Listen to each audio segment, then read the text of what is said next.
This is John Schroyer for the Colorado Springs Gazette. If you're in downtown Colorado Springs on Friday evening for the Olympic celebration, you'll see something most downtowns across the country don't get.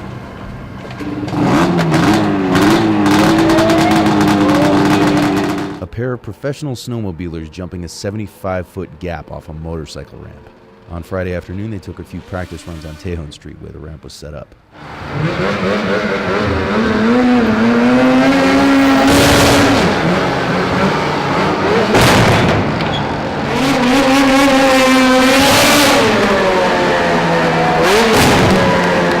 We're just going to be doing a few shows tonight just to show everybody what snowmobile sport is all about, snowmobile freestyle, so it should be a good time.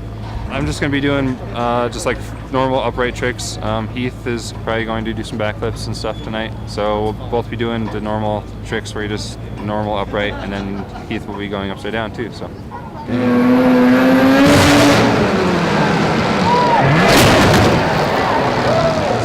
We both just got done at Winter X Games. I competed there, I did the freestyle and I raced.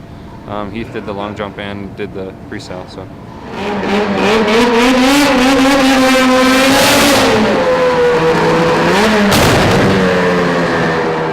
For all the latest news, like Gazette.com on Facebook and follow us on Twitter.